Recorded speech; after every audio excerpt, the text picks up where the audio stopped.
How's it going, guys? Welcome back to another video. This is the second video in my Python mini series. In the first video we covered how to download Anaconda Navigator and how to open Spider, meaning the program you're seeing in your screens right now. This week we'll actually start doing some coding. So here's what we'll do this video. First, I'll cover Boolean, string, float, and integer type data. Then I'll explain how to show information to a user using a print statement. After that, we'll go over some of the basic math symbols and statements. Afterwards, I'll explain comparison statements.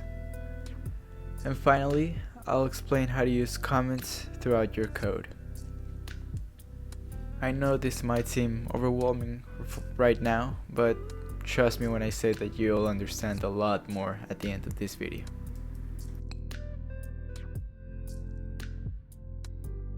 So now, let's start with the different types of data. In short, all of these fancy words you see here, Boolean, strings, floats, and integers, are simply names we use to define different types of data. First, we have the Boolean, which you can think of it as a light switch. It's either true or false, meaning on, true, or off, false.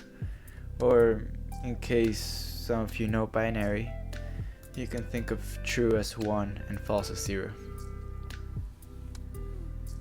Then we have strings.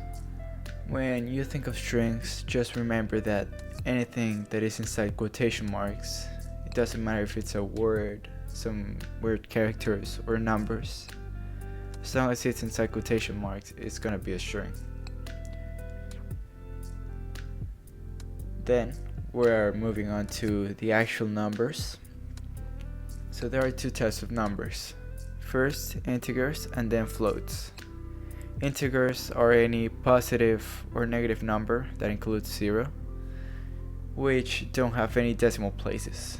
It doesn't matter if it's a 1 or a 2 or negative 100. As long as it doesn't have decimal places, it's gonna be an integer, as you can see here. So for the numbers that do have decimal places, we have floats. Floats, they can be similar to integers, but they are always going to have decimal places. So when you see for instance a 1.0, it's not gonna be the same as 1. For you it would be, but for the computer that's reading the values, it's not. So always remember that when you are doing math and when you are adding numbers to your functions, the difference between floats and integers.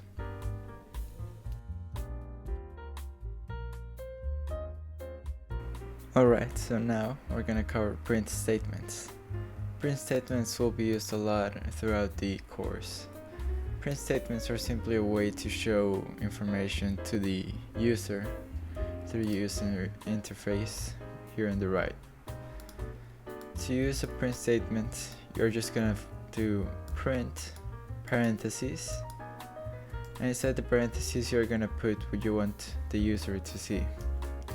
For example, in this first line, when you run it, you can use Shift Enter or this little arrow above.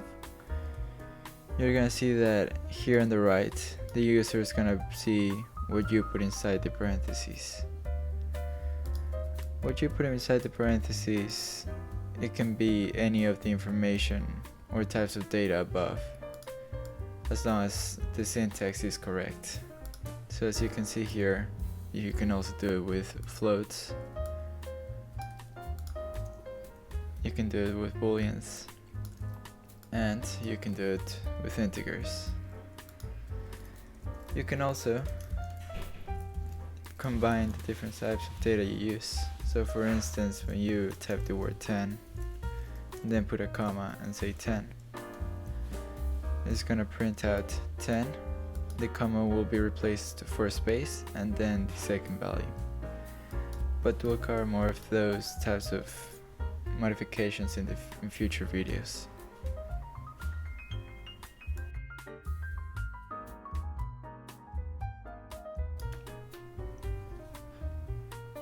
Now we're going to go over math functions and symbols.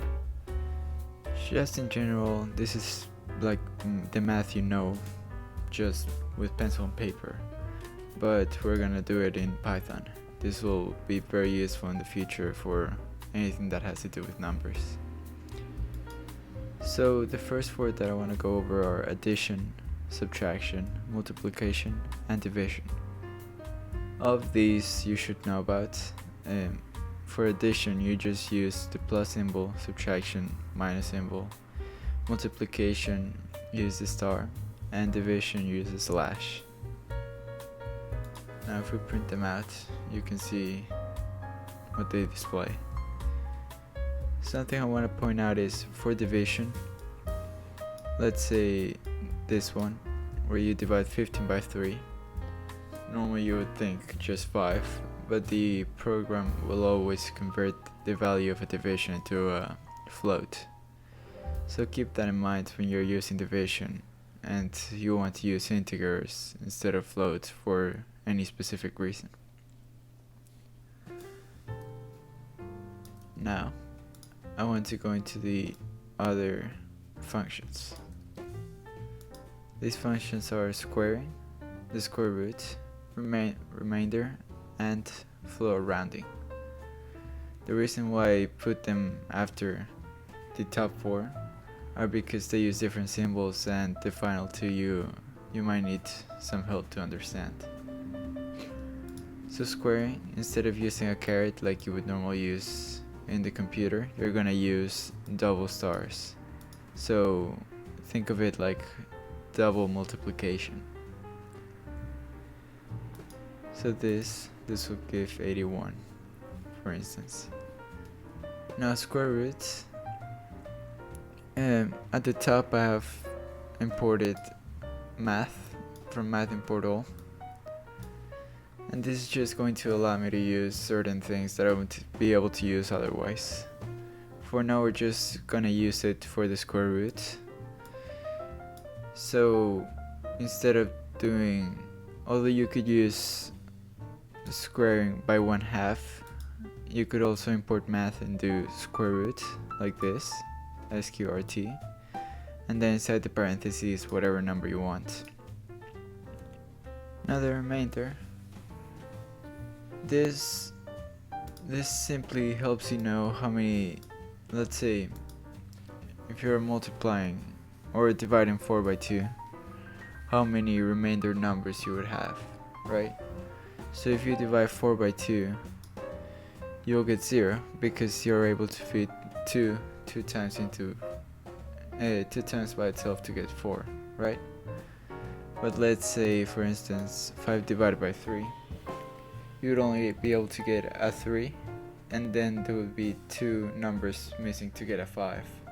So you get a remainder of 2 I mean. And then let's say 10 divided by 3, you get a remainder of 1 because 3 fits into 9, and to go from 9 to 10 you would need 1 more. And finally we have floor rounding. Some people use different names for it, but I use floor rounding because it's the easier way to understand it. This just allows you, like I said, to round the number to the floor, so meaning to the lower number or lower integer after you have divided the left by the right number. So for instance, when you do 4 divided by 2, you're gonna get 2, and since 2 is a whole number, it won't change. But now, let's say you have 10 divided by 3, this will give you around 3.3. So when you have the double slash, it's gonna convert that 3.3 into just a 3. And when it comes to negative numbers, instead of going to the, well, it's the same thing, it's just that since technically the lower number is the more negative number, so here instead of going to -3, it's gonna go to -4. So if we print it out, you can see what I mean.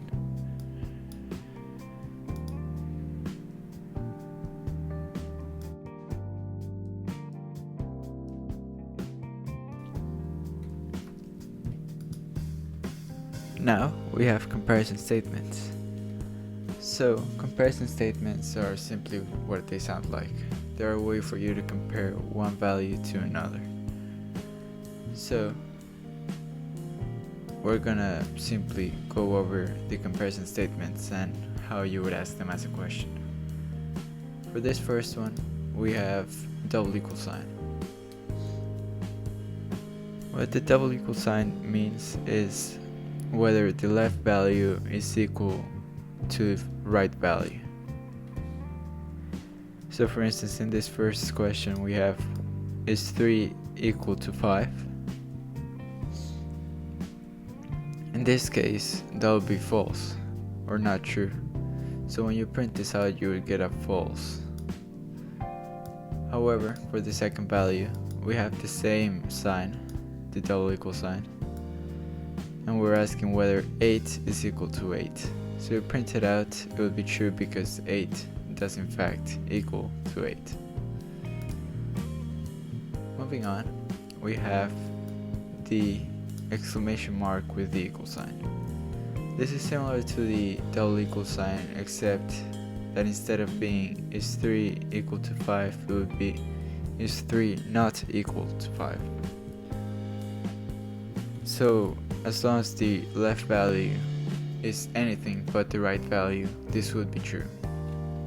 So for instance, in this first one, when it asks is 3 not equal to 5, this would be true because 3 is not equal to 5. However, in the second one, it would be false because 2 is equal to 2. To show you, we're gonna run. So the first one being false is this one, which makes sense because 3 is not equal to 5. However, for the second one, it is true because 8 is equal to 8. In the third one, since 3 is not equal to 5, then it is true. And then, since 2 is equal to 2, but we're asking if it is not equal to 2, then it's false.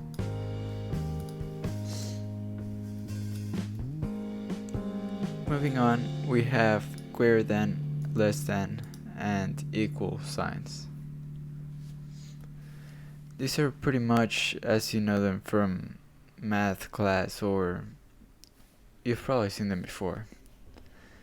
They're the same thing, except that for greater than or equal to and less than or equal to, instead of having a line below the little arrow, we have the equal sign to the right of the arrow. So for greater than or equal to, we have an arrow pointing to the right and an equal sign. And then less than or equal to, we have an arrow pointing to the left and an equal sign. So for instance, for this first one, you're asking if 5 is greater than 5. Since 5 is not greater than 5, they're equal, then this would be false. However, for the second one, since 5 is equal to 5 and we're asking if 5 is greater than or equal to 5, then we would have true. For this third one, we have is 3 less than 10, and that is true because 3 is in fact less than 10. And then is 4 less than 6, which is also true because 4 is less than 6. So now if we print it out, you can see the first one is 5 greater than 5 is false. Then the second one is 5 greater than or equal to 5, true true, because 5 is equal to true. And then these last two are true because the left value is less than the right value. Just for your information, these comparison statements are not just used in printing. You'll normally use them when you are comparing data in if statements, for loops, etc. It's just that this is a way for you to understand what I mean when I say it's true or false. So moving on, we're applying what we learned before, and we're using also and, or, and not. Basically, what these words do is simply add or join two statements and see whether they are true or false when they're together. So for instance, when you have an and, you're asking if this is true and this is true, then the whole thing you print out would be true. However, if either one of these are false, then this whole thing would be false. So, is 1 equal to 1? That is true. And is 3 greater than 5? That is false. So since this is false, then this whole thing is false. For the second one, we have the same thing, but instead of and, we have or. So, for this one, you don't need both of the statements to be true. You just need one of them to be true for the whole thing to be true. So since we have this is 1 equal to 1, then that would be true. And this one, even though it's false, it wouldn't really matter because we already have this one. So here the whole thing would be true. And now for the not, think of this like an inverse of the false. So you're asking if the inside of this is false, then the not would make it into a true. So here is 9 greater than or equal to 9. That is true. And here we have is 4 not equal to 4. That is false. But since we have not, this will make it not false, which would make it true. So if we print it out, you'll see we have false for the first one because this one is false, and we have an and. For the second one is true because the first is 1 equal to 1 is true. And then for the third one we have true because this is true and this one is not false, which would make it true. The last thing I want to talk about in this video are comments. Comments aren't really code. They're not gonna make the user see anything. They're not gonna change the function of the code. They're simply a way for you to structure code so you understand what it is. So here I've used comments throughout the whole thing, just so it doesn't print out everything at the same time. But normally you would use this to know, let's say, what part of your code does what, how the code is structured, etc.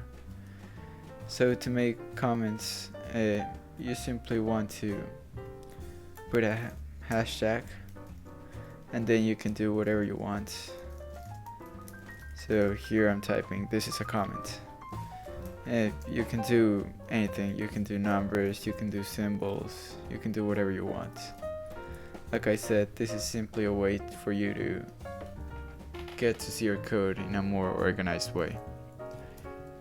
Also, when you're coding, you can't put any code afterwards because it won't work. So let's say here we have this hashtag and we have print.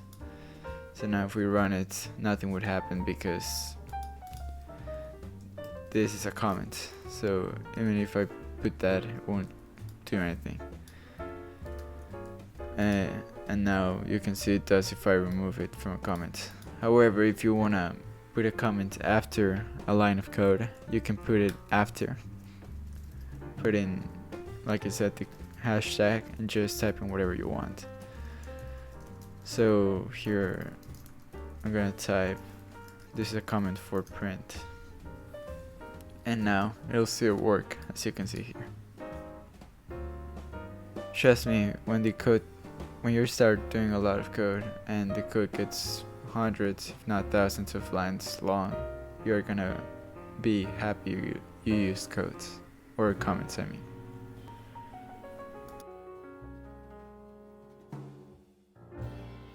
Alright guys, that does it for this video. So in this video we have covered the types of data we can use, print statements, math functions and symbols, comparison statements and comments. If you like this video, make sure you subscribe and leave a like if you want. And if you have any questions, feel free to comment down below and I'll answer as soon as I can. For the next video, we'll be covering inputs and variables, so we can start doing more coding and so we can start doing interactions with the user. Like I said, thank you guys so much for watching, and I'll see you in the next one.